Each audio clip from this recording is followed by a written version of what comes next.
Assalamualaikum warahmatullahi wabarakatuh. Kami dari kelompok 1 akan mempresentasikan makalah kami yang berjudul Sejarah dan Sumber tentang Bahasa Arab, Fushah dan Amiyah. Sejarah munculnya bahasa Arab, Fushah dan Amiyah. Pada zaman pra-Islam, masyarakat Arab mengenal stratifikasi kefasihan bahasa.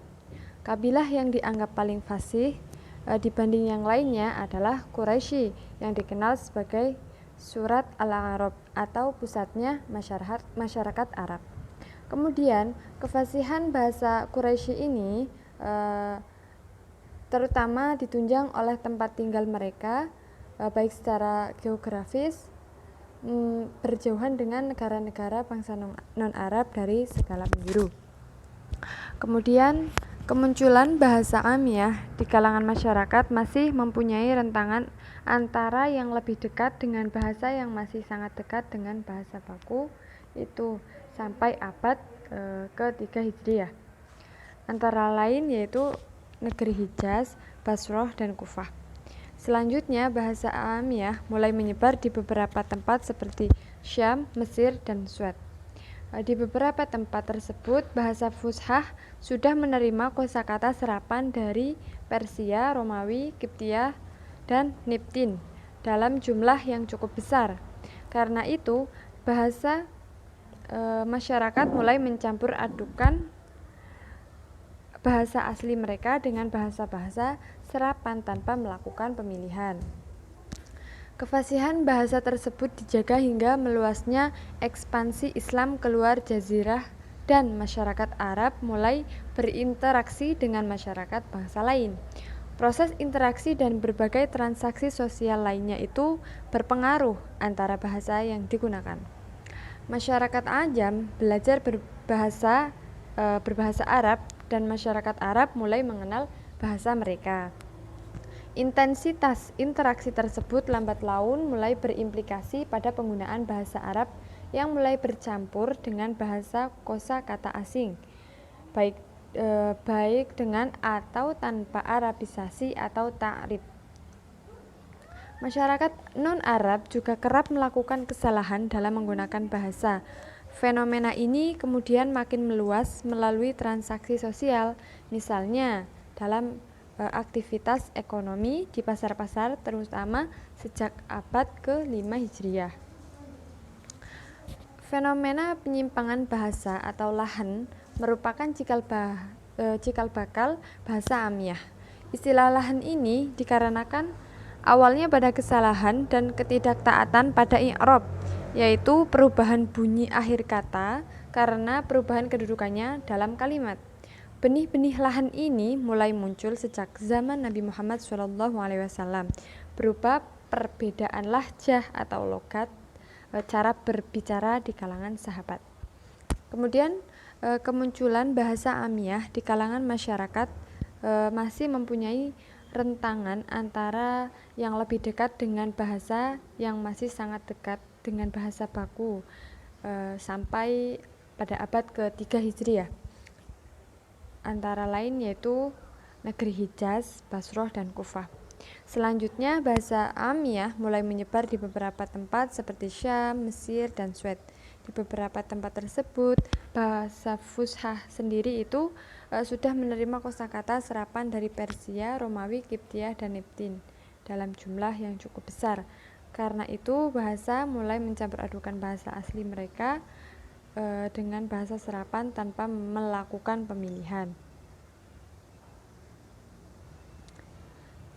Selanjutnya akan disampaikan oleh pemateri berikut. Baik, selanjutnya adalah perbedaan bahasa Arab Fushah dan Amiyah. Perbedaan antara Fushah dan Amiyah yaitu terdapat pada kaidah-kaidah tata bahasa seperti nahwu dan pembentukan kata sarfu.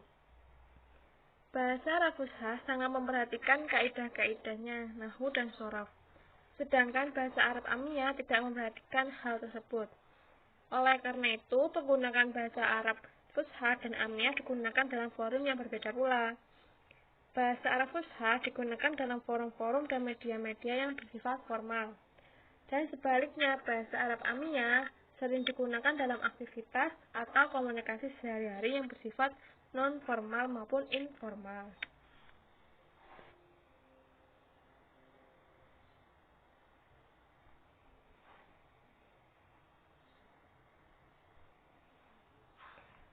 Ada perbedaan di antara bahasa Arab Fusha dan Amiyah, baik dalam an-nutqu atau pengucapan dan al-lahjatu yaitu logat maupun dalam al-lughatul bahasa itu sendiri. Bahasa Arab Fusha mempunyai bentuk yang sama di negara-negara dunia, sehingga orang yang saling berbicara dengan berbahasa Arab Fusha akan memahami maksud yang disampaikan walaupun orang-orang tersebut mempunyai latar belakang negara yang berbeda. Adapun bahasa Arab Amiyah mempunyai berbagai versi sesuai dengan al-mintakati adalah daerah yaitu menggunakan bahasa tersebut. Tidak jarang bahasa Amiyah ini masih sering muncul ketika penutur asli berkomunikasi menggunakan bahasa Arab Fusha. Karena memang adanya kebiasaan penggunaan bahasa Amiyah dalam keseharian dan adanya kedekatan atau kemiripan bahasa Amiyah dengan bahasa Fusha. Berikut ini contoh beberapa ungkapan yang dapat menggambarkan secara umum persamaan dan perbedaan antara bahasa Arab Fusha resmi dengan bahasa Arab Amiyah pasaran. Mesir dan juga contoh perubahan penuturan huruf dalam kosakata bahasa Arab Amiyah Mesir. Contoh ungkapan bahasa Amiyah Mesir karena umumnya bahasa ini mendominasi pasaran pergaulan orang Arab dan bahasa Amiyah ini dapat dipahami oleh sebagian besar masyarakat di negara Arab tanpa menafikan bahasa Amiyah negara Arab lainnya. Baik, selanjutnya saya Alvina Rahmawati akan menjelaskan tentang hubungan bahasa Arab Fusha dengan ilmu nahwu. Dalam kaitannya dengan bahasa Arab Fusha, peran ilmu nahwu itu sangat penting karena bahasa Fusha itu kan teratur dan sesuai dengan kaidah-kaidah bahasa. Untuk mempergunakan bahasa Arab Fusha diperlukan kaidah ilmu nahwu. Demikian pula sebaliknya, ilmu nahwu menjadi tidak ada gunanya bila bahasa yang dipergunakan adalah bahasa amiyah yang sifatnya tidak resmi.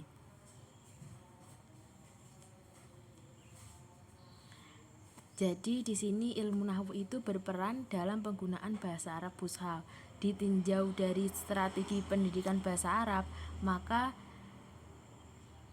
bahasa Arab itu makin sempurna dan makin teratur ilmu nahwunya ketika diaplikasikan kepada bahasa Arab Fusha, dan menjadi tidak teratur jika bahasa Arab itu diaplikasikan ke bahasa Arab Amiyah yang tidak resmi tersebut.